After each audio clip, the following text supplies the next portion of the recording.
Many of y'all aren't atheists or non-believers. You're just mad at God right now because things didn't go your way. When I say 2024 was the worst year of my life, yet 2024 was also the most obedient to God that I have ever been. So we started walking in obedience back in 2023. We've been saved for years, but there were like crazy faith moves that God was calling us to do.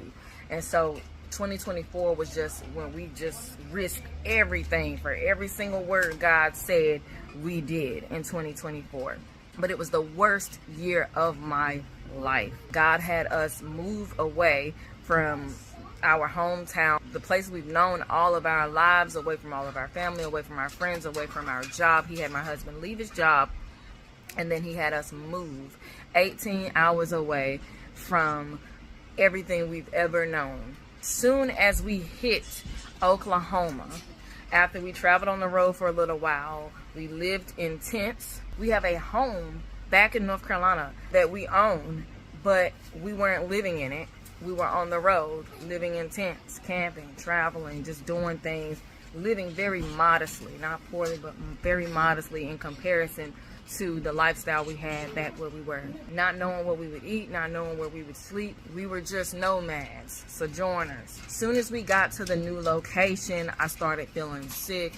I ended up in the hospital, and the doctor said I had an enlarged heart. We immediately made sure we got off the road, moved into a hotel just so I could rest, my body could rest, I could get worked up, all the tests. And in the middle of all of that, trying to maintain the home back in North Carolina, medical expenses, hotel expenses, our car got repoed. So as soon as we got here, bam, health issues, bam, lost the car. I ended up getting a job. I enjoyed the job. I actually did so well that my supervisor promoted me within 3 weeks.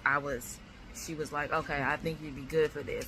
And I got promoted. 2 days later, I found out I was pregnant. Eventually, I went on maternity leave. And then around my birthday, I miscarried. Now, I have 6 children that I've birthed. I've always been very fertile. Never, ever have I ever lost a baby.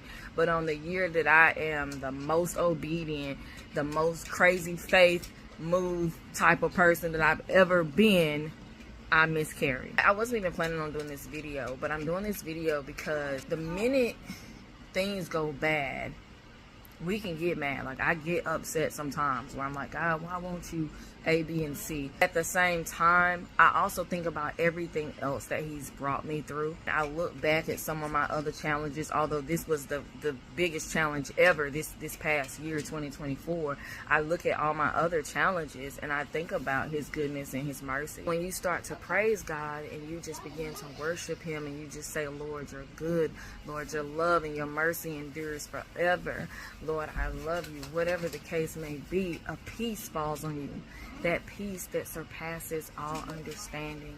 And God continues to fill you and replenish you and give you the strength that you need. We know that the devil comes to kill, steal, and destroy. Recognize and I remember that these challenges are not from God. All good things come from God, you know, but God is here with me. I recognize that I'm going to get through it. I'm going to see the other side. So things may not be going exactly the way that you wanted them to go, but you do know that God is there, God is with you, and you do know that you're going to get through it. So if I wanted to focus on the negative, in 2024, we quit our jobs, we left all we've ever known, we lived in tents for months.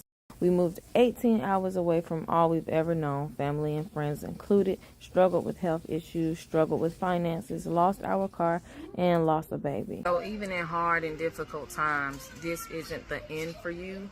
It's the beginning. You're just getting started. There's more great to come.